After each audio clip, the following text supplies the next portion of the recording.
Tuhan adalah gembalaku, takkan kekurangan aku. Saudara-saudari yang terkasih di dalam Kristus, selamat pagi. Salam jumpa lagi dalam Sabda Siap Saji Jumat 9 Juni 2023, hari biasa pekan ke-9.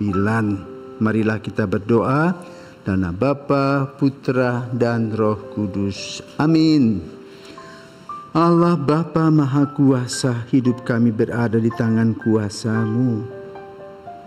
Bukalah mata hati kami dan ajarilah kami mengimani Yesus Kristus Putra-Mu. Sebab dialah Tuhan pengantara kami yang bersama dengan Dikau dalam persatuan Roh Kudus, hidup dan berkuasa Allah sepanjang segala masa. Amin. Tuhan bersamamu dan bersama rohmu. Inilah Injil Yesus Kristus menurut Markus. Dimuliakanlah Tuhan. Markus bab 12 ayat 35 sampai dengan 37. Pada suatu hari Yesus mengajar di bait Allah, katanya, bagaimana ahli-ahli Taurat dapat mengatakan bahwa Mesias adalah anak Daud? Daud sendiri berkata dengan ilham Roh Kudus, Tuhan telah bersabda kepada Tuanku, duduklah di sisi kananku sampai musuh-musuhmu kutaruh di bawah kakimu. Jadi Daud sendiri menyebut dia tuannya. Bagaimana mungkin dia sekaligus anaknya? Orang banyak yang besar jumlahnya mendengarkan Yesus dengan penuh minat. Demikianlah sabda Tuhan. Terpujilah Kristus. Saudaraku terkasih, dalam tradisi kehidupan orang Israel dibagi dalam beberapa masa. Itu masa di mana Abraham sebagai bapa beriman memulai karya kasih Tuhan. Dan kemudian Abraham melahirkan Ishak melahirkan Yakub dan Esau, dan yang melanjutkan klan ini adalah Yakub yang kemudian bernama Israel. Israel artinya bertempur dengan Allah sebagai pemenang.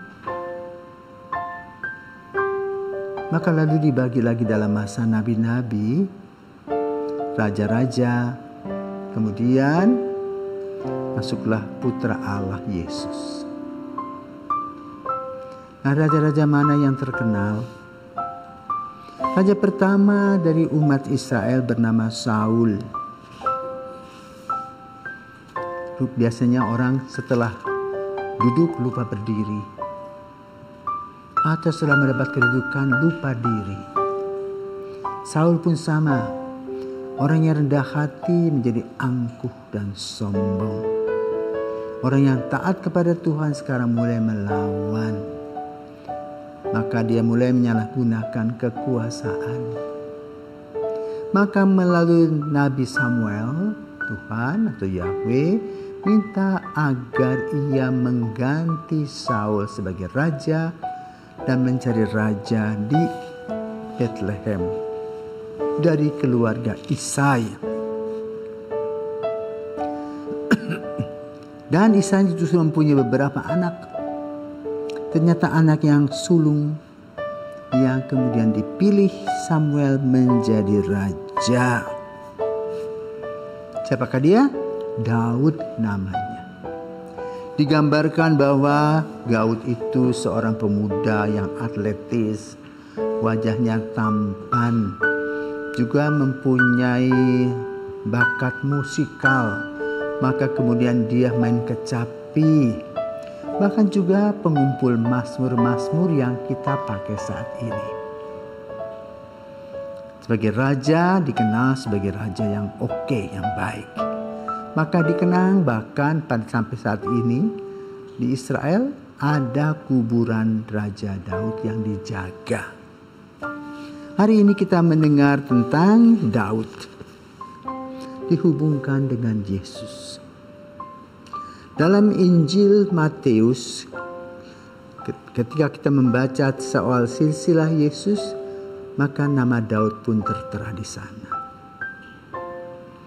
Nah, karena kebesaran nama Daud, umat-umat yang betul polos tentu ingin mengetahui bagaimana situasi dan keadaan Yesus yang mempunyai relasi dengan Daud. Bagi beberapa kelompok orang yang berpikir positif, maka sebagai orang yang berkomunikasi dengan Daud, tentu Yesus mempunyai hal-hal positif. Maka mereka mengikuti Yesus dengan antusias. Dan ternyata lebih daripada Daud. Maka itu mereka yang mengikuti Yesus merasa puas. Nah, lalu untuk apa kita membaca dan merenungkan? Untuk kita. Kalau umat Israel yang polos mengikuti Yesus mendapatkan kepuasan batin, maka kita sebagai umat yang dipilih oleh Yesus pun juga harus merasakan hal itu. Merasa memiliki Yesus, merasa Yesus memberkati kita, merasa bahwa Yesus mendampingi kita, merasa bahwa Yesus memberikan yang terbaik kepada kita. Inilah maksud Injil pada hari ini. Semoga kita tidak lupa akan kebaikan-kebaikan Allah yang diuraikan dan dilaksanakan dalam diri Yesus, Sang Penebus, Sang Putra Allah, yang memberikan semua hal yang terbaik kepada kita sebagaimana umat Israel mengenang Daud.